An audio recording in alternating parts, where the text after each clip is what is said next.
네, 성경 말씀 마태복음 13장입니다. 마태복음 13장입니다.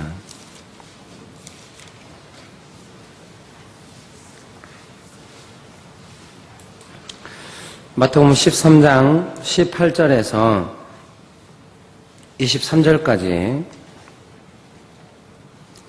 같이 한번 읽어보겠습니다. 마태복음 13장 18절에서 23절입니다. 제가 한 절, 사랑하는 성도님 여러분 한 절 기억도록 하겠습니다. 마태복음 13장 18절에서 23절입니다. 그런즉 씨 뿌리는 비유를 들으라.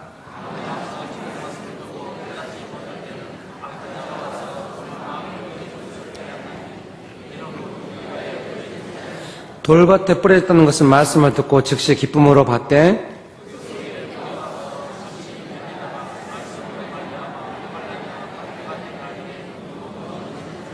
가시떨기에 뿌려졌다는 것은 말씀을 들으나 세상의 염려와 재물의 유혹에 말씀이 막혀 결실하지 못하는 자요. 말씀을 듣고 깨닫는 자니 결실하여 어떤 것은 100배, 어떤 것은 60배, 어떤 것은 30배가 되느니라 하시더라. 아멘. 여기 보시겠습니다. 사랑하는 성도님 여러분, 잘 알다시피 지금 밭에 관한 비유가 나오고 있는데 네 가지 밭이 나오고 있습니다. 길가밭, 그 다음에 돌짝밭, 가시떨기밭, 좋은 밭이 나오고 있습니다. 근데 이것은 19절에 보니까 보시겠습니까? 19절 아무나 천국 말씀을 듣고 깨닫지 못할 때는 악한 자가 와서 그 마음에 뿌려진 것을 빼앗나니 이는 곧 길가에 뿌려진 자요, 이렇게 말하고 있습니다. 여기 보겠습니다. 하나님의 말씀이 마음에 뿌려졌는데 이제 그 마음에 뿌려진 것을 악한 자가 와서 이렇게 빼앗아 가버리는 것을 보고 길가밭이라고 한답니다. 이제 지금 이것은 네 가지 밭은 그 마음밭에 관한 이야기라는 걸 알 수가 있습니다. 길가밭 같은 마음밭이 있고, 돌짝밭 같은 마음밭이 있고, 가시떨기밭 같은 마음밭이 있고, 좋은 밭 같은 마음밭이 있는데요. 사랑하는 성도님 여러분, 왜 우리가 훈련을 해야 되냐면 우리 마음밭이 가만히 있으면 100배의 열매를 맺는 좋은 밭이 되는 것이 아니라는 것입니다. 그러지 않아요. 본래 밭은 열매를 맺으려면 농부가 수고해야 돼요. 막 해야 되잖아요. 안 해야 되나요? 그 잡초 항상 뽑아줘야 되고, 적당할 때 거름 줘야 되고, 근데 하나님이 좀 열매를 원하시거든요. 열매를 하나님이 보고 싶어 하시는데, 우리가 열매를 많이 맺는 좋은 밭 해야 돼요. 그래서 큰 나무가 돼서 열매를 많이 맺어요. 사과나무가 큰 사과나무가 돼서 막 사과 많이 열리면 막 다른 사람이 따먹고 그럴 거 아니에요. 그렇게 하려고. 막 사과나무가 열매 아깝다고 자기가 먹어버리고 막 이런 일은 없죠. 열매 많이 맺어서 다른 사람한테 딱 먹여줄 수 있는.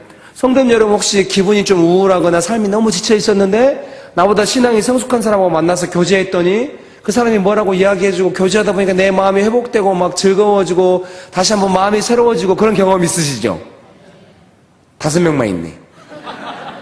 대답해봐요. 그런 경험 있으시죠? 그게 뭐냐면 그 사람이 맺힌 열매를 먹은 거예요.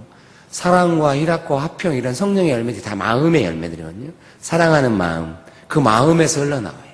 희락, 기쁜 마음, 화평한 마음, 오래 참는 마음, 자비로운 마음, 뭐 이런 거, 친절한 마음, 뭐 이런 거 다 하나님이 우리에게 주시는 겁니다.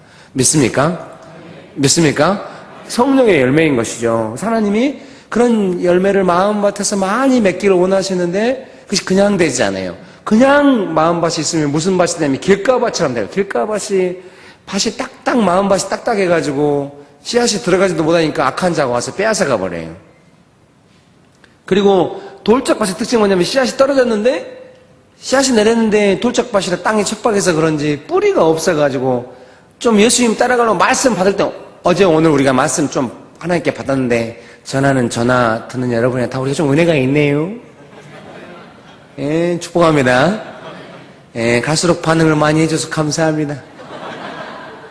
예, 하나님 우리에게 은혜를 주신 것 같아요. 그렇지 않아요? 근데 돌아가면 은혜가 얼마나 갈지는 모르죠. 제가 옛날에 우리 교회 막 개척하고 청년들 훈련시키는데 막 중보기도 하는데 주일날 아침에 예배드리려고 딱 하면은 밭이 딱 보여요. 아이고, 괴로워서 못 살겠어요. 어느 순간 사람을 딱 봐도 밭이 보이고 그리스도의 몸을 봐도 밭이 보이고 막 괴로워요. 지금은 안 보이네요. 느껴져요. 담임 목사니까 교회 하다 보니까 지금 밭이 뭔가 지금 좋은 밭 상태면 예배를 11시에 시작 못 해요. 저는 이런 상태로 예배 드릴 수 없다. 저는 처음에 겁먹었어요. 어른들이 뭔 예배를 이런 식으로 하냐 할까봐 되게 두려웠거든요. 근데 이 상태로 예배를 제가 그래서 말했어요. 주일날 예배 드릴 때 와서 밭을 좋게 만들면 쓰겠냐고.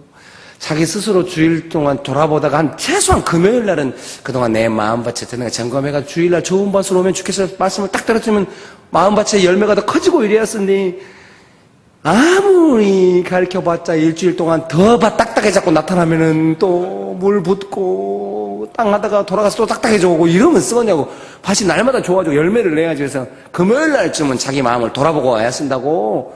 그리고 지금 이 상태로 예배 못 드린다고. 지금 이런 마음밭을 어떻게 우리가 예배 드리겠냐고. 주님 우리 예배 받을 것 같지 않다고. 빨리 기도하면서 뭔가 해야 된다고.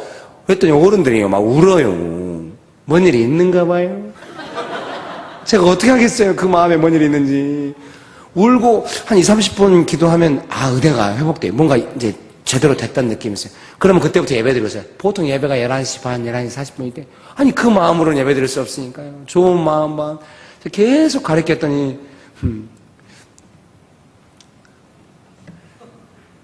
예수님당 간사들이 저보고 그래요. 형님은 큰 은사가 하나 있대요.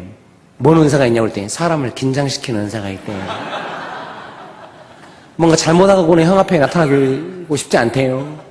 이번에 예수님당 뉴스 캠프라고 그 양수리 수영관에서 청소년들 한 1000명이 모여가지고 하는데 제가 강사로 갔어요. 간사가 저를 소개했는데 그 간사가 저를 잘 몰라요. 제가 옛날에 간사했기 때문에 학생 때 간사도 했더니 학생 때 제가 간사했기 때문에 저는 모르죠. 근데 걔가 저를 소개하면서 이 간사님은 사람을 긴장시키는 큰 은사가 있으신 분이십니다. 우리가 죄짓고는 이 간사님 앞에 있을 수가 없죠. 뭐 이런 식으로 말해가지고 내 옆에 있는 청소년 사역 책임하는 애가 형님 너무 솔직히 소개를 해버리네요. 근데 제가 느껴지는 거 어떻게 해서 뭔가 지금 정상이 아니다. 밭의 상태가 돌이켜야 한다. 하나님 앞에 잘했냐. 이런 느낌이 너무 강하게 느껴지는 거예요. 제가 제 마음밭에 관심이 많으니까 남의 마음밭에도 관심이 많은 것 같아요. 축복합니다. 제가 지난주에 사랑에게 대학교에서 하도 설교를 많이 했더니 막 입에 붙어버렸네요. 남서울교회. 미안합니다. 캐나다, 토론토, 밴쿠버에 가가지고 다른 교회 이름 이야기해봤다가 얼마나 욕을 먹었는지.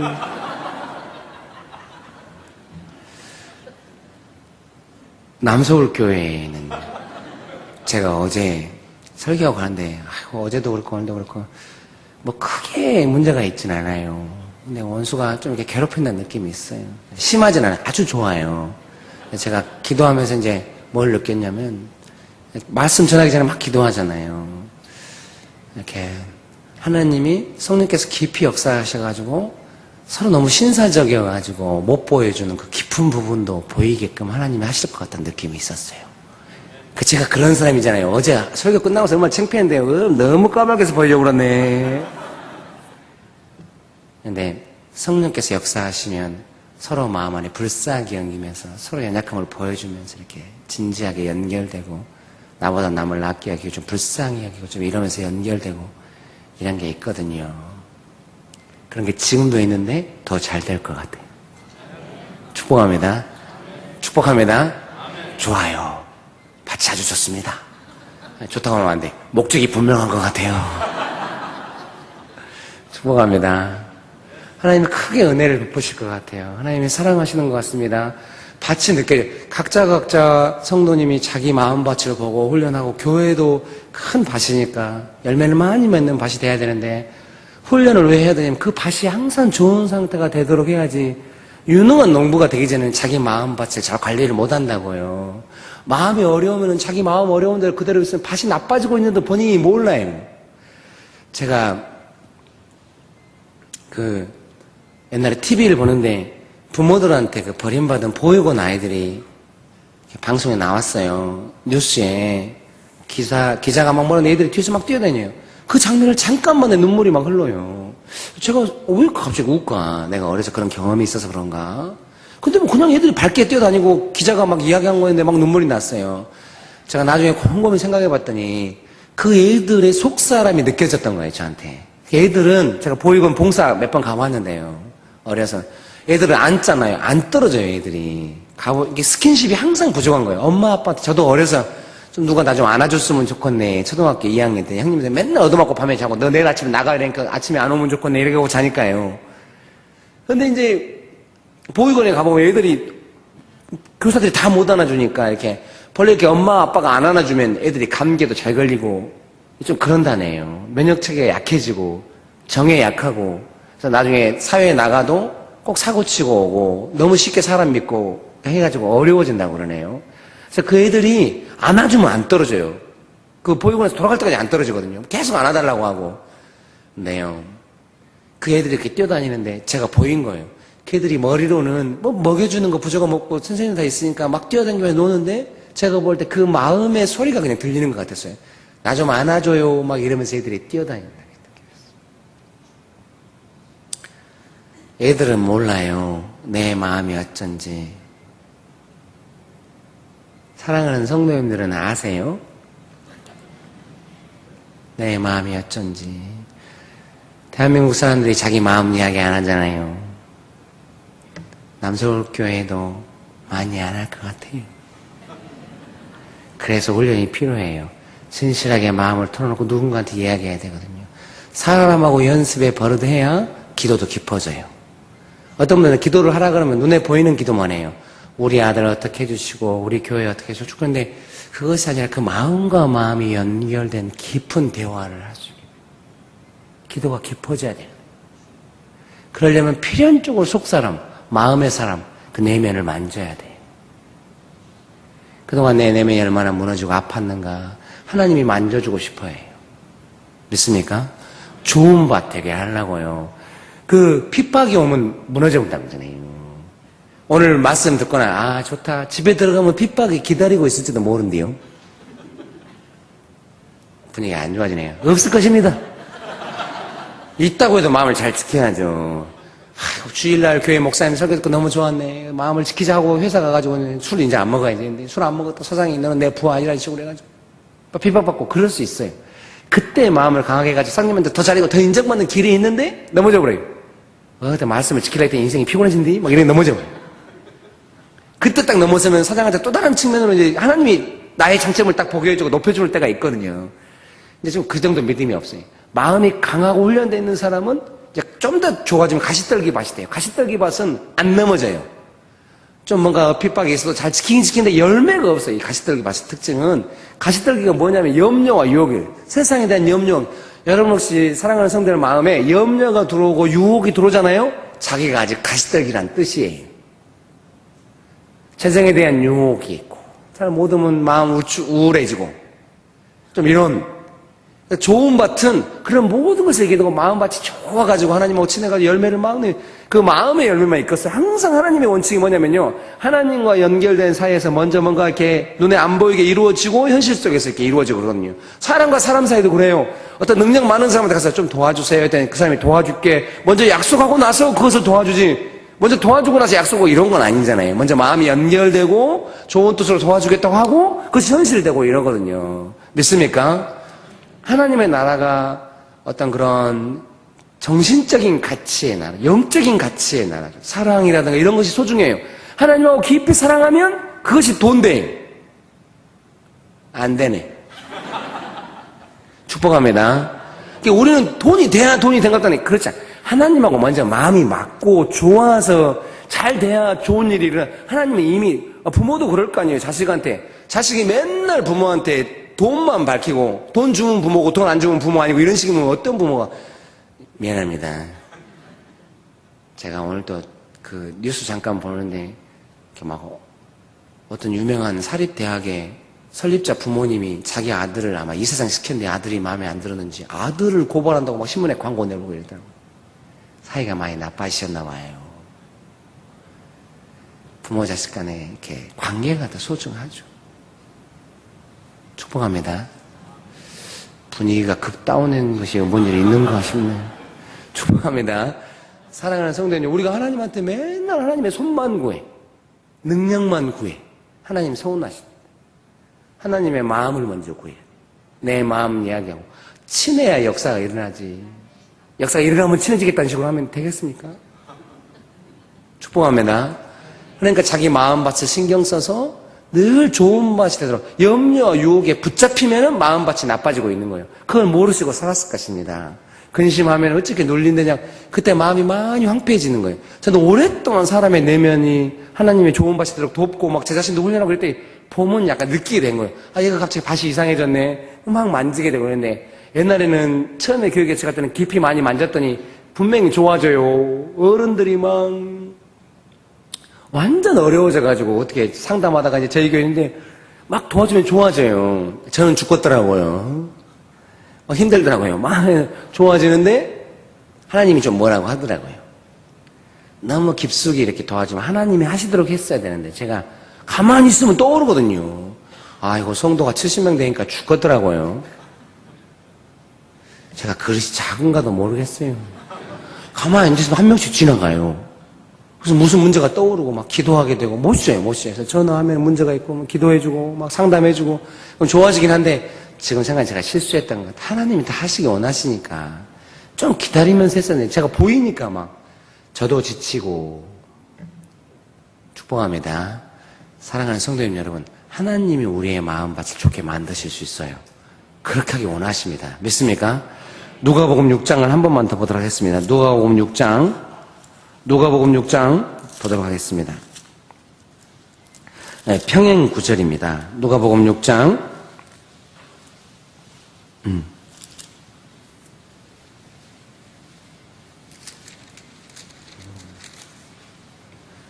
죄송합니다. 누가복음 8장입니다. 죄송합니다. 누가복음 8장 9절에서 15절입니다. 제가 한 절, 성도님들 한 절 읽도록 하겠습니다. 누가복음 8장 9절에서 15절입니다. 제가 한 절, 성도님들 한 절 읽도록 하겠습니다. 제자들이 이 비유의 뜻을 물으니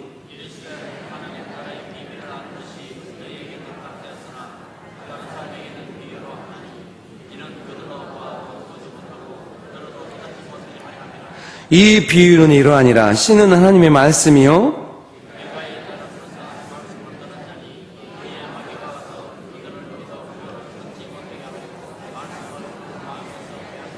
말씀을 그 마음에서 뺏어가 버려요. 악한 자가. 이런 전쟁 가운데 우리가 있어요. 바위 위에 있다는 것은 말씀을 들을 때 기쁨으로 받으나 뿌리가 없어 잠깐 믿다가 시련을 당할 때 배반하는 자요.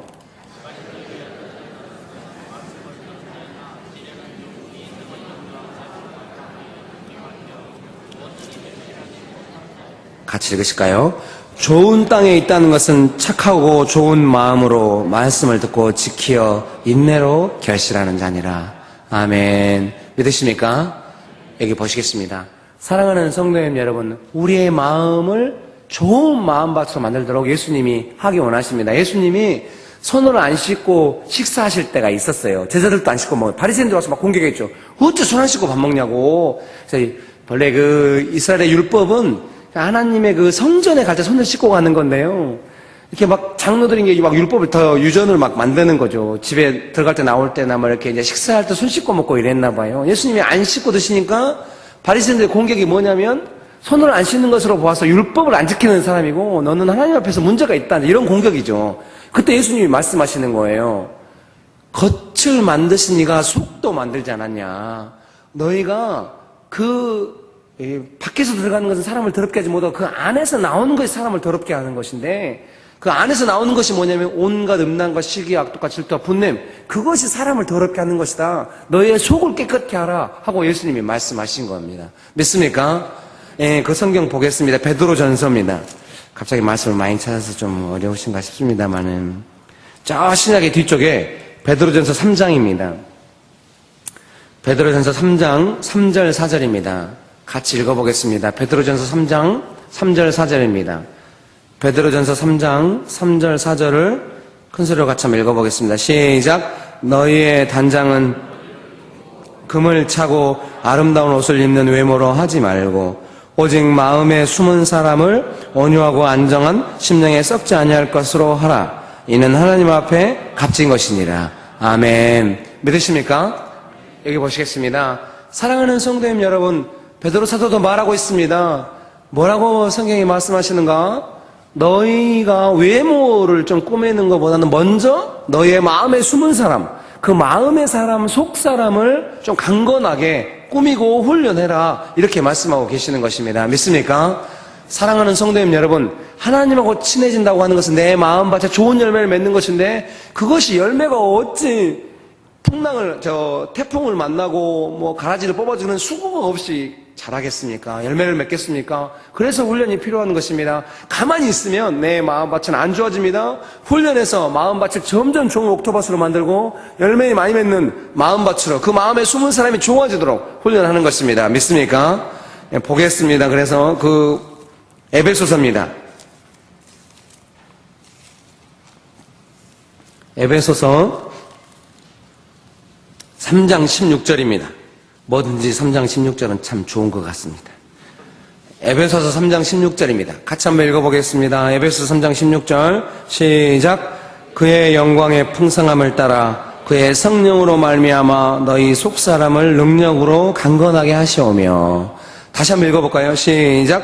그의 영광의 풍성함을 따라 그의 성령으로 말미암아 너희 속사람을 능력으로 강건하게 하시오며. 믿습니까?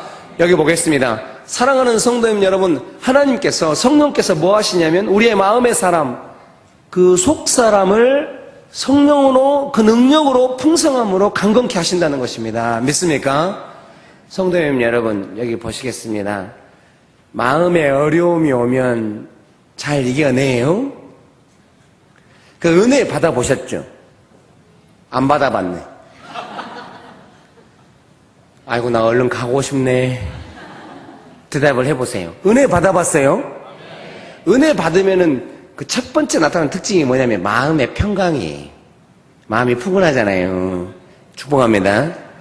은혜 받으면 마음이 푸근한데 이제 그것이 오래 못 가죠. 오래 가시네.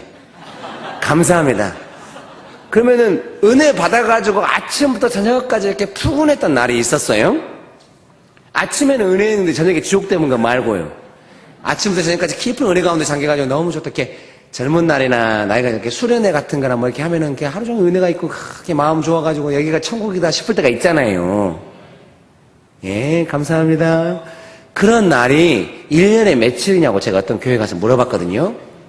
근데 이제 처음에는 일주일에 며칠이라고 물어봤어요. 이렇게 주일날 교회 가는 하루는 그러겠지 싶어가지고요. 근데 없대요. 완전 당황했어요. 그러면 뭐 어떻게 언제 그랬더니 분기에 하루 정도 있다고 그러네요. 그래서 1년에 나흘 좋아요. 여러분은 며칠 좋아요? 딱 가까이 있으면 금방 한 명씩 물어본대. 이것이 훈련이 아니라 설교라서 못하네. 보통 보면은 절반 넘기가 어려워요. 마음이 어렵게 살아요. 늘 근심이 있고. 예수님 믿어도 저는 1년에 365일이다. 그러면 한 360일 이상 좋아요. 그렇게 안 하고 어떻게 다니면서 설교를 하겠어요? 다 마음에서 나오는 것인데. 아닌가요? 마음에서 나와요. 설교가 그냥 말이 아니거든요. 그 영혼에 외치면서 그래서 느끼거든요. 서로 성령 안에서 훈련을 했어요. 제가 어려서 부모 사랑 많이 못 받고 좀 어렵게 커가지고 마음이 뭔 좋은 것이 있겠어요. 마음이 복잡하죠. 그래서 군대에서 제 별명이 역대 가장 악독한 군종병이었어요. 주말에 내후만 올라갔더니 애들이 막 모여서 TV 보고 있더라고요. 잠자는 곳에서. 저도 조용히 옆에 앉아 있었거든요. 어느 순간 TV를 저 혼자 보고 있어요. 그래서 애들이 어디 갔더냐고 하더니 옆 내후반에 자기들끼리 모여서 막 웃으면서 보고 있어요. 제가 군종병이었는데. 군대 교회에서 일하는 사람이었는데. 아이고, 어려서 이렇게 큰 게 성격이 모나죠. 군대에서 예수님 인격적으로 만나고 나서부터 그런 것이 고민이 되더라고요. 내 마음에 모난 거, 편안하지 못한 거, 격렬한 거, 이것이 문제로 느껴지더라고요. 그래서 이제 제대하고 교회로 돌아가서 이제 광주 선암교회가 제 모교회인데요. 열심히 신앙생활하는데 우리 교회에서 저만큼 신앙생활 열심히 한 사람이 없어요. 새벽에 2시간씩 기도하지, 성경 매일 30장씩 읽지, 금요일마다 금식하지, 중고등부 성가대 총무하지. 제 친구가 총무하다 저한테 넘겼거든요. 제 친구가 홍영성이라고 장신대 대학원 졸업하고 코넬대에서 공부하고 지금 리젠트에서 박사학위 하고 있어요. 저한테 맡겼는데 나는 이제 애들을 모으는 거 힘든 일이라 하더니 지휘자가 안 와버려요. 밥 먹듯이 안 와버려요. 나는 지휘를 못한대요. 아이고, 그래서 그 지휘자 모시는 것이 일이에요, 막. 애들은 안 돌보고 지휘자 돌보는 것이 사역의 거의 전부였어요. 담배도 피고 믿음이 없는데 음악적 재질이 있으니까 지휘를 하는 것이죠. 모시고 살았어요. 그들은 잘 안 빼먹더라고요. 고등부 교사하고 청년부 총무하고 청년부 편집부에서 부서원이라 낮은 울타리 글 좀 그만 뺏기자고 했더니 그럼 네가 쓰라고 그래가지고 매주 글 쓰고 여수전단에서 훈련받고 아르바이트하고 공부 잘해야 장학금 받으니까 죽게 하면 사기로 살았어요. 네, 축복합니다. 그런데 사람들이 저랑 안 친해요. 청년부에서 그렇게 열심히 하는데도요, 제가 웃기잖아요? 사람들이 막 썩소라고요. 막 쓴웃음을 짓고 막 이러고. 근데 결정적으로 제가 자존심이 상했던 경우가 한 번 있는데, 우리 목사님 아들이 지금 미국에서 교수 왔는데요. 숭실대 전자개선학과 졸업하고 미국의 인공지능 연구하러 가서 거기서 교수가 됐어요. 목사님 아들인데, 우리 목사님이 안형론 목사님이라고. 제가 이렇게 사투리가 많이 튀어나오죠. 우리 목사님 영향이에요. 우리 목사님이, 우리 교회가 분열된 교회인데 오셔서 치료하셔가지고 금방 부은데 목사님이 이렇게 사투리 써가면서 설교할 때 그렇게 따뜻해요. 제가 젊은 날에 그 목사님 나도 저렇게 되면 쓰겠네. 막 이렇게 생각하고 있었거든요. 우리 목사님 그렇게 따뜻하니까 큰아들인데 큰아들이 그렇게 사람이 좋아요. 가만히 있어도 사람들이 가서 붙는다니까요. 저는 애쓰고 해도 떨어져요. 왕따라니까요. 걔는 믿음이 저보다 안 좋아요. 제가 막 예수님한테 훈련받으면 걔 훈련시키고 막 이랬거든요. 한 살 많기는 한데요. 실제 나이는 거의 비슷해요. 그래서 제가 형이라고 불렀는데, 안길준이라고. 좌절감이 많이 들더라고요. 왜냐면 저도 걔가 좋았거든요. 둘이 친했어요. 농구 많이 했는데요. 농구하고 나면 꼭 떡볶이를 사 먹어요. 떡볶이의 핵심은 삶은 계란에 있지 않습니까? 근데 애매하게 삶은 계란이 하나 나와요, 하나. 근데 제가 약점이 뭐냐면 음식이 앞에 있으면 앞에 누가 있는지 사람을 잊어먹어버려요. 제가 제 별명이 식탐 김길이거든요. 잘 절제하려고 해서 오늘도 장로님들이 저한테 밥 사준다고 집사님들이 아주 뒤에 가서 이제 굴밥 먹는데 장로님들은 다 보통 먹는데 저만 특 굴밥 먹었어요. 양 많은 거 좋아하거든요. 근데 제가 얼마나 신경 쓰면서 먹었는데요. 너무 빨리 먹어볼까요? 속도를 맞춰서 먹느라고. 음식만 앞에 있으면 앞에 사람이 잊어버려요. 그래서 항상 제가 삶은 계란을 먹었어요. 아무 생각 없이. 어느 날 삶은 계란 계속 내가 먹고 있다는 느낌이 좀 이상하더라고요. 그래서 그냥 물어봤어요. 먹다가. 너는 어째 삶은 계란을 안 먹냐 그랬더니 너 먹으라고 그러더라고요. 떡볶이 던져버리고 싶었어요. 이때까지 여러분 먹을 때 항상 나한테 배려하느라고 양보하는 것이 몸에 뱄고 저는 그런 것이 전혀 없는 것이. 제 마음에 배려가 없어요. 진짜 자존심 상하고 어렵더라고요. 그래서 울면서 기도 많이 했어요. 쟤는 교수 된다고 그러고 나는 목사 될 것인데 목사가 이렇게 해가지고 누구를 사랑하고 목회를 하겠냐고요. 더 좌절되는 게 사랑을 많이 받아야 사랑할 줄 안다네요. 내가 받아본 적이 있어야지 그놈의 사랑. 제가 하나님께 기도 많이 했어요. 하나님 나를 사랑하시든가. 그래서 하나님의 사랑을 부어달라고 울면서 기도 오랫동안 많이 했어요. 사랑의 열매를 좀 주시라고. 나중에 제가 캠퍼스 간사하면서 돌아다니는데 중대 안성 캠퍼스 간사를 보통 간사들이 안 가요. 너무 멀리 떨어져 차비도 많이 들고 간사들이 굶고 댕긴데 차비도 많이 들고 또 애들도 약간 이제 캠퍼스가 이렇게 서울에서 많이 떨어져 있을수록 YM이 좀 이상한 YM이에요. YM이 뭔지 잘 모르고 제가 리더십이었는데 제가 갔어요. 애들이 오랜만에 간사다운 간사 왔다고 한번 잘해보자고 막 애들이 지 혼자 커가지고 제가 가는데 애들이 특이하더라고요. 매주 연락을 해요. 간사님 언제 오세요? 저는 좀 숨어있다가 모임할 때 나타나고 싶은데 아침부터 전화해요. 언제 오세요? 점심때 이쪽으로 오세요. 점심값을 들고 매주 한 명씩 번갈아가면서 저를 기다리고 있어요. 점심 사주겠다고. 제가 협박한 거 아니? 꼭 교직원 식당에 데리고 가서 맛있는 거 사주더라고요. 그때 신기했어요. 나한테도 사람이 붙는구나. 하나님이 제 마음을 좀 만졌나 보죠. 마음이 좋아야 사람이 붙거든요. 제자가 되고 영향력이 있으려면 내 마음이 먼저 좋아서 내 마음에서 좋은 것이 흘러가서 그 사람이 맛보고 예수님이 경험하고 이렇게 돼야 돼요. 제가 명동에서 스타벅스 캔커피 3,000개를 나눠준 것은 예수님이 최고다고 하는 걸 보여주고 싶었어요. 교회가 진짜 좋은 곳이라. 애들이 교회를 너무 우습게 알아요. 제 마음에 참 교회가 너희를 해치지 않아. 예, 노홍철이 이렇게 하는데 모르시는구나. 교회가 좋은 곳이야. 예수님 얼마나 좋은데 이런 거 알겠어요. 기도 여름에 이렇게 스타벅스 캔커피 시원하게 해가지고 딱 쏘면서 옆에다 막 so cool Jesus 막 이렇게 해가지고 예수님 얼마나 쿨하신 줄 아냐. 최고다니네. 예수님 만나봐야 돼. 그래서 스타벅스 캔커피 한 것은 제일 비싸니까 이제 예수님 진짜 좋으신 분이다. 이렇게 마음을 담아가지고 주려고 해서 기도를 했는데 기도하다가 이게 마음에 그림이 떠오르는데 제가 스타벅스 캔커피를 줬더니 받는 사람이 이걸 왜 줘요? 이런 식으로 받는 거예요. 주는 제가 사정하고 있는 거예요. 그냥 드셔보세요. 막 이렇게. 아, 이건 안 되겠는데. 이렇게 하고는 안 되겠는데. 하나님의 성품을 경험을 못 하겠네. 이거 안 되겠다. 그래서 더 기도했어요. 언제 할까 하다가 12월 달 크리스마스 이브에는 주어도 괜찮겠다는 생각이 들더라고요. 받는 사람도 부담 없고. 크리스마스 선물이다. 그래서 이제 한 거죠. 그래서 정말 제 마음을 나눠주는 사람도 하나님의 성품을 깊이 경험하고 받는 사람이 하나님의 성품을 경험하면 좋겠다. 제가 전도에 대해서 전도는 하나님의 성품을 경험해야 돼요. 전도자가 하나님의 성품을 경험해야 전도할 수 있어요. 저희 장모님이 인천에 힘찬병원 올라오셔가지고 무릎 수술을 했어요. 광주에 사시는데 왜 그랬냐면 처이모, 장모님 언니들이 집안들에게 다 무릎이 좀 안 좋으신 것이 처이모 되시는 장모님 언니들이 다 인천에 힘찬병원에서 했어요. 나중에 중앙일보에서 그 병원 한 거 봤더니 인천에 힘찬병원이 전국 1위인가 3등인가 그러더라고요. 본의 아니게 남의 병원 소개하고 있네요. 제가 신방 가가지고 장모님이 그러더라고요. 내 무릎에 안 쏘고 기도 좀 하라고. 그래서 안 쏘고 기도해드리고 또 용돈 매달 이제 용돈 보내주면 또 용돈 드리고 되게 좋았습니다. 오랜만에 사위가 된 것 같더라고요. 장모님 언니들 처이모 되시는 분들이 경험을 한 거예요. 힘찬병원에서 좋아서. 그거하고 똑같아요.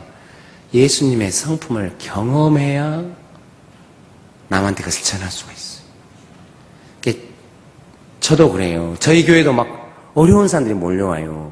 왜냐하면 초창기에 온 어른들이 되게 어려운 분들이 막 집 앞 경매로 넘어가시고 되게 어려웠어요. 막 은혜로 회복돼. 아니 지금 이 상황에서 은혜가 없으면 아무것도 없다고 해서 막 회복돼 은혜를 받고 막 좋아하셨어요. 사람들 좀 좋아하죠. 그러니까 사람들이 오는데 다 비슷하게 어려운 사람들이 와요. 전도를 그렇게 하더라고요. 우리 목사님 만나면 인생에 2% 부정한 것이 채워진다고 빨리 오라고. 제가 식은땀이 쭈르륵 나더라고요. 오메 저런 사람들만 올라갔네.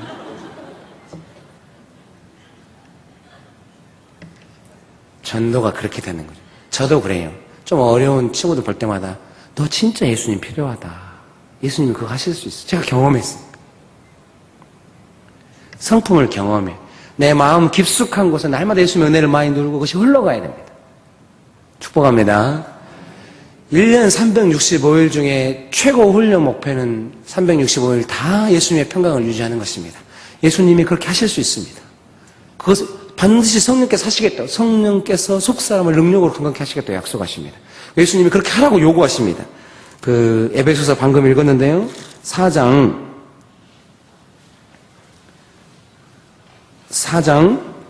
17절부터 24절까지 제가 한 절 성도님 여러분의 한 절 기도 4장 17절부터 24절까지입니다. 제가 한 절 여러분이 한 절 기도하겠습니다. 그러므로 내가 이것을 말하며 주 안에서 증언하는 이제부터 너희는 이방인이 그 마음에 허망한 것을 행한같이 행하지 말라.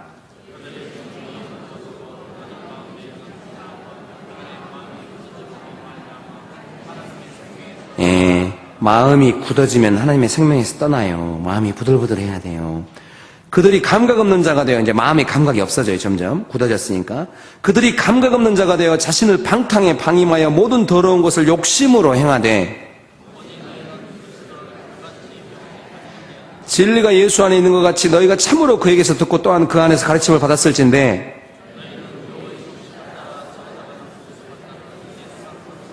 그 마음의 사람이죠. 옛 마음의 사람을 벗어버리고 23절 오직 너희의 심령이 새롭게 되어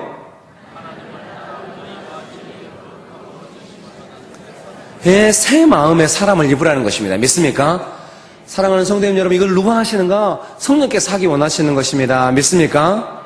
믿습니까? 믿습니까? 여기서 더 깊은 내용들이 있어요. 그래서 훈련학교 오시면 제가 강의해 드릴게.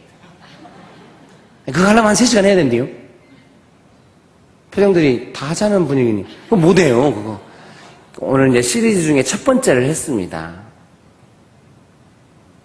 기분이 안 좋으신가? 아니, 다 할 수는 없죠.